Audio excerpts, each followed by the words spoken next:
Good morning दोस्तों। कैसे हैं आप लोग? उम्मीद है बहुत अच्छे होंगे। स्वागत है आपको अपने चैनल खुरपाती ग्रुप पे। आइए आज हम लोग देख लेंगे मोस्ट बीबीआई करंट अफेयर, जो कि एग्ज़ाम के दृष्टिकोण से महत्वपूर्ण है।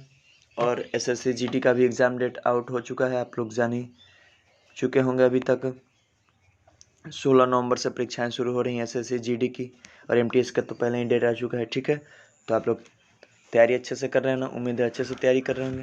तो चलिए शुरू करते हैं अपना आज का इम्पोर्टेंट करंट अफेयर। पूर्व ऑस्ट्रेलियाई तेज गेंदबाज शॉन टेट, कौन से गेंदबाज? पूर्व ऑस्ट्रेलियाई तेज गेंदबाज शॉन टेट पुडुचेरी के गेंदबाजी में कोच नियुक्त किए गए।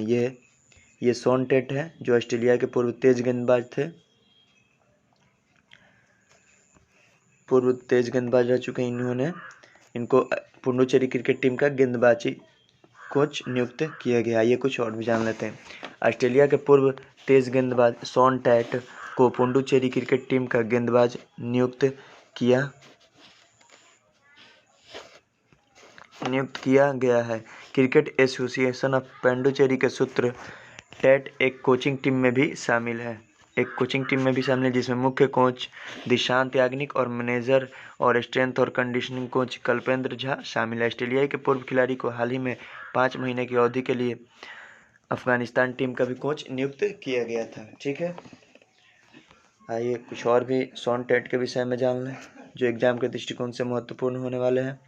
तो ऑस्ट्रेलिया के लिए 3 टेस्ट, 35 एक दिवसीय मतलब वनडे और 21 T20 अंतर्राष्ट्रीय मैचों में खेलने वाले टैट अपने खेल करियर के दौरान आईपीएल में राजस्थान रॉयल के लिए भी खेले थे। पेसर ने 2007 में वेस्टइंडीज में ऑस्ट्रेलियाई की विश्व कप जीत में महत्वपूर्ण भूमिका निभाई थी, जिसमें 23 विकेट लिए थे। ठीक है, शॉन टेट के विषय में थी ये महत्वपूर्ण बातें। चलिए आगे बढ़ते हैं।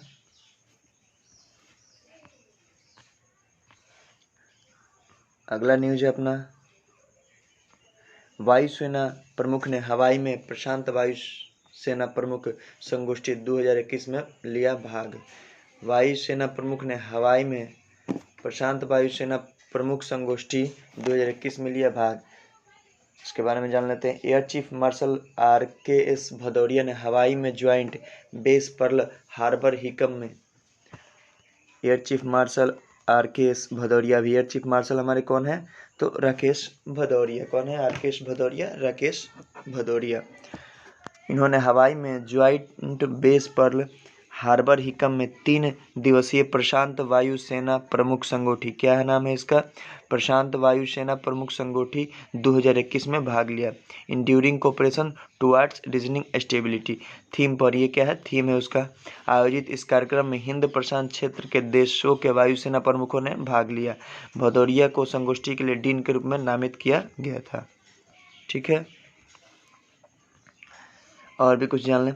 भारत, अमेरिका, ऑस्ट्रेलिया, जापान और कई अन्य समान विचारधारा वाले देश एक स्वतंत्र, खुला और समावेशी हिंद प्रशांत सुनिश्चित करने की दिशा में काम कर रहे हैं। संगोष्ठी में पैनल चर्चा, टेबल टॉप अभ्यास और क्षेत्रीय सुरक्षा के पहलू से लेकर मानवीय और आपदा राहत कार्यों के लिए वायुसेना के बीच सहयोग तक के विषय पर प्रमुख भाषणों के माध्यम से विचार विमर्श देखा गया। ठीक है, दूसरा न्यूज, प्रेसिडेंट ऑफ इंडिया, ये कौन है? हमारे भारत के राष्ट्रपति हैं। नाम क्या है इनका? रामनाथ कोविंद। क्या नाम है बाबू? रामनाथ कोविंद। इनके बारे में न्यूज ये है कि राष्ट्रपति रामनाथ कोविंद ने बेहतरीन शिक्षकों के लिए प्रदान किए राष्ट्रीय पुरस्कार। क्या प्रदान किए? राष्ट्रीय पुरस्कार इन्होंने प्रदान किया बेहतरीन शिक्षकों के लिए। राष्ट्रीय शिक्षक पुरस्कार 2021 राष्ट्रपति रामनाथ कोविंद द्वारा 5 सितंबर 2021 को सम्मानित किया गया। राष्ट्रपति कोविंद ने देश के 44 बेहतरीन 44 बेहतरीन शिक्षकों को उनके समर्पित योगदान के लिए पुरस्कार दिए। यह पुरस्कार उन लोगों को दिया जाता है जो छात्रों के लिए शिक्षा की गुणवत्ता में सुधार करते हैं, उनके जीवन को प्रेरित समृद्ध करते हैं। इस वर्ष शिक्षा मंत्रालय ने 44 शिक्षकों के नाम जारी किए हैं, जिन्हें राष्ट्रीय शिक्षक पुरस्कार से सम्मानित किया जाएगा। कुल 44 शिक्षकों में से 9 पुरस्कार पाने वाली कितनी महिलाएं हैं? 9 महिलाएं हैं। ठीक है, मौजूदा कोविड-19 स्थिति के कारण राष्ट्रपति कोविंद ने शिक्षकों को वर्चुअली संबोधित किया, अर्थात वीडियो कॉल पे संबोधित किया। किसी के जीवन में शिक्षकों की भूमिका और महत्व पर प्रकाश डालते हुए राष्ट्रपति कोविंद ने पुरस्कार प्राप्त करने वाले सभी शिक्षकों के प्रति आभार व्यक्त किया। यह पुरस्कार एकलव्य मॉडल आवासीय विद्यालय EMRS छत्तीसगढ़ के प्रमोद कुमार शुक्ला को भी प्रदान किया गया। जनजातीय मामलों के मंत्रालय के तहत स्थापित EMRS के लिए लगातार यह दूसरा पुरस्कार है। अगला देखते हैं, United India health insurance SL Tripathi को नियुक्त किया गया नया यूनाइटेड इंडिया इंश्योरेंस का CMD। किसे नियुक्त किया गया? SL त्रिपाठी को नियुक्त किया गया यूनाइटेड इंडिया इंश्योरेंस का CMD। केंद्र सरकार ने SL त्रिपाठी को United India insurance company limited में अध्यक्ष सह प्रबंध CMD निर्देशक चेयरमैन कम मैनेजिंग डायरेक्टर नियुक्त किया है। वह वर्तमान में the new India insurance company limited में महाप्रबंधक और निदेशक हैं।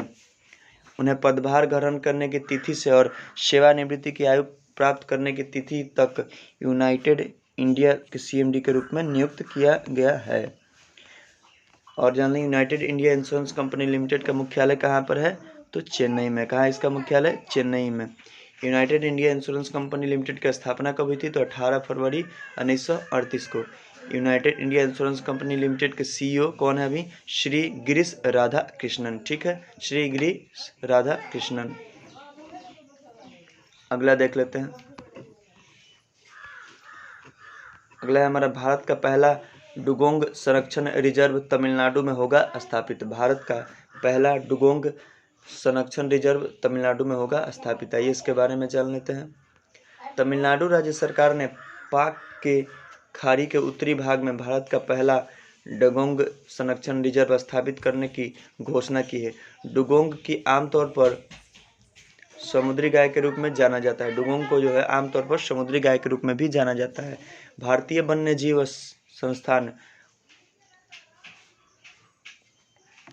के अनुमान के अनुसार जंगल में केवल 200 से 250 डुगोंग बचे हैं, जिनमें से 150 तमिलनाडु में पाक खाड़ी और मन्नार की खाड़ी में पाए जाते हैं। रिजर्व के विषय में थोड़ा सा और कुछ जानना। यह अभयारण्य आदिरामपट्टिनम से अमापट्टिनम तक पाक की खाड़ी के उत्तरी भाग में फैला होगा। रिजर्व 500 वर्ग किलोमीटर से भी अधिक के क्षेत्र को कवर करेगा। समुद्री जीव विज्ञानी और संरक्षणवादियों ने लंबे समय से एक रिजर्व की मांग की है, क्योंकि भारतीय जल में डुगोंग की आबादी, जिसे समुद्री गायों के रूप में जाना जाता है, खतरनाक स्तर तक गिर रही है। भारतीय वन्य जीव संस्थान के अनुमानों के अनुसार केवल 200 से 250 डुगोंग जंगली में बचे हैं, जिनमें 150 तमिलनाडु में पाक खाड़ी और मन्नार की खाड़ी में पाए जाते हैं, जो दुनिया के डुगोंग के लिए अंतिम जीवित प्राकृतिक आवासों में से हैं। तमिलनाडु की राजधानी कहाँ है? चेन्नई। तमिलनाडु के मुख्यमंत्री MK स्टालिन है। तमिलनाडु के राज्यपाल बनवारी लाल पुरोहित है। तमिलनाडु राज्य का नृत्य है, मुख्य नृत्य भरतनाट्यम। ठीक है, ये हो गया तमिलनाडु के विषय में कुछ एग्जाम के दृष्टिकोण से महत्वपूर्ण बातें। अगला, भारत और ऑस्ट्रेलिया के बीच आरंभ हुआ नौसेना अभ्यास। भारतीय नौसेना और रॉयल ऑस्ट्रेलिया नौसेना के बीच द्विपक्षीय ये नौसेना अभ्यास ओसिनडेक्स का चौथा संस्करण 6 सितंबर 2021 से शुरू हो गया है और 10 सितंबर 2021 तक चलेगा। भारतीय नौसेना कार्य समूह में INS शिवालिक और INS कदमत शामिल है। ओसिनडेक्स के इस संस्करण में भाग लेने वाली नौसेनाओं के जहाजों, पनडुब्बियों, हेलीकॉप्टरों और लंबी दूरी के समुद्री गश्ती विमानों के बीच जटिल सतह, उपसतह और हवाई संचालन भी शामिल है। व्यायाम के बारे में, ये क्या है? एक व्यायाम एक्सरसाइज है।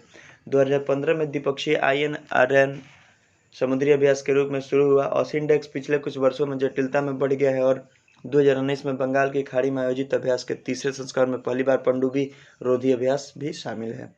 ऑस्ट्रेलिया के प्रधानमंत्री अभी कौन है? Scott Morrison. ऑस्ट्रेलिया की राजधानी कहाँ है? कैनबरा।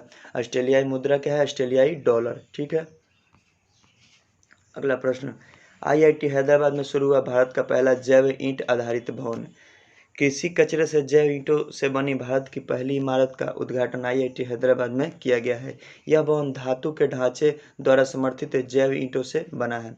गर्मी को कम करने के लिए छत को पीवीसी शीट के ऊपर बायो ईंटों से भी बनाया गया है। यह सामग्री की ताकत और बहुमुखी प्रतिभा को प्रदर्शित करने के लिए bold unique idea lead development BUILD bold unique idea lead development project का हिस्सा है। किस प्रोजेक्ट का हिस्सा है? तो BUILD प्रोजेक्ट का हिस्सा है। गार्ड केबिन का एक प्रोटोटाइप IITH यानी कि IIT हैदराबाद द्वारा आवंटित स्थान में डिजाइन और स्थापित किया गया था। यह सामग्री की ताकत और बहुमुखी प्रतिभा को प्रदर्शित करने के लिए bold unique idea lead development project का हिस्सा है। नमूना भवन धातु के ढांचे द्वारा समर्थित जैव ईंटों से बना है। गर्मी को कम करने के लिए छत को पीवीसी शीट के ऊपर बायो ईंट से भी बनाया गया है। जैव ईंटों को बारिश से बचाने के लिए अंदर और बाहर दोनों दीवारों पर सीमेंट का प्लास्टर किया गया है। अगला देख लें हम लोग खाद्य प्रसंस्करण सप्ताह 6 से 12 सितंबर 2021। भारत की आज़ादी के 75 साल पूरे होने के उपलक्ष्य में भारत सरकार आज़ादी का अमृत महोत्सव मना रही है। उत्सव के एक भाग के रूप में खाद्य प्रसंस्करण उद्योग मंत्रालय 6 से 12 सितंबर 2021 तक खाद्य प्रसंस्करण सप्ताह मना रहा है, जिसे मंत्रालय विभिन्न कार्यक्रमों का आयोजन कर रहा है। मंत्रालय ने सोशल मीडिया प्लेटफॉर्म पर एक आधिकारिक वीडियो के माध्यम से 6 सितंबर 2021 को खाद्य प्रसंस्करण सप्ताह का शुभारंभ किया। Micro food processing enterprises PMFME ने योजना के PM औपचारिकरण के लाभार्थी श्रीमती राधिका कामत की सफलता की कहानी को मंत्रालय की वेबसाइट पर आत्मनिर्भर इंटरप्राइजेज श्रृंखला में भी प्रकाशित किया गया था। केंद्रीय खाद्य प्रसंस्करण उद्योग मंत्री कौन है? पशुपति कुमार पारस। खाद्य प्रसंस्करण उद्योग राज्य मंत्री प्रहलाद सिंह पटेल।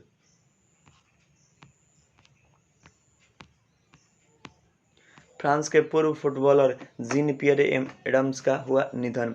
हाल ही में 39 साल से कोमा में चल रहे फ्रांस के पूर्व फुटबॉलर जीन पियर एडम्स का निधन हो गया है। 1982 में एडम्स अपनी नियमित घुटने की सर्जरी के दौरान एक चिकित्सकीय गलती के कारण कोमा में चले गए थे। उन्होंने 1972 से 1976 तक फ्रांस की राष्ट्रीय फुटबॉल टीम के लिए कुल 22 मैच खेले। क्लब स्तर पर एडम्स पेरिंट सेंट जर्मेन, नीम्स और नीस के लिए एक डिफेंडर के रूप में खेले। International day of clean air for blue skies 7 सितंबर। अभी हाल ही में 7 सितंबर को विश्व स्तर पर वायु गुणवत्ता में सुधार के लिए कार्यों को बढ़ावा देने और कार्रवाई को तेज करने के लिए international day of clean air for blue skies मनाया जाता है। यह संयुक्त राष्ट्र द्वारा मान्यता प्राप्त दिवस है, जिसका उद्देश्य सभी स्तरों, व्यक्तिगत, समुदाय, कॉर्पोरेट और सरकार पर जन जागरूकता बढ़ाना है कि स्वच्छ हवा, स्वस्थ उत्पादकता, अर्थव्यवस्था और पर्यावरण के लिए महत्वपूर्ण है। International day of clean air for blue skies की थीम, इसकी थीम है हेल्दी एयर हेल्दी प्लैनेट, यानी स्वस्थ वायु स्वस्थ ग्रह, जो वायु प्रदूषण के स्वास्थ्य पहलुओं पर जोर देती है। विशेष रूप से कोविड-19 महामारी को देखते हुए इस वर्ष का फोकस सभी के लिए स्वस्थ हवा की आवश्यकता को प्राथमिकता देने पर है, जबकि बातचीत को व्यापक रखते हुए जलवायु परिवर्तन, मानव और ग्रहों के स्वास्थ्य के साथ साथ सतत विकास लक्ष्यों जैसे अन्य महत्वपूर्ण मुद्दों को शामिल किया गया है। यह दिन हमारे प्रयासों को संरेखित करने और स्वच्छ हवा के हमारे अधिकार का दावा करने के लिए एक रैली के आह्वान के रूप में भी कार्य करता है। इतिहास क्या है इसका? तो इस वर्ष 7 सितंबर 2020 को नीले आसमान के लिए स्वच्छ वायु का पहला अंतर्राष्ट्रीय दिवस मनाया जाएगा। संयुक्त राष्ट्र महासभा ने 74वें सत्र के दौरान 19 दिसंबर 2019 को नीले आसमान के लिए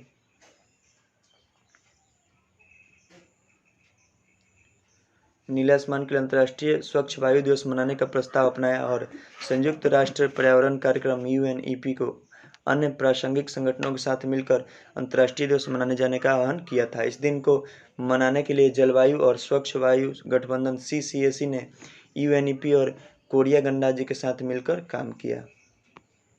अगला प्रश्न, इक्विटास बैंक ने रानी रामपाल और स्मृति मंधना को बनाया अपना ब्रांड एम्बेसडर।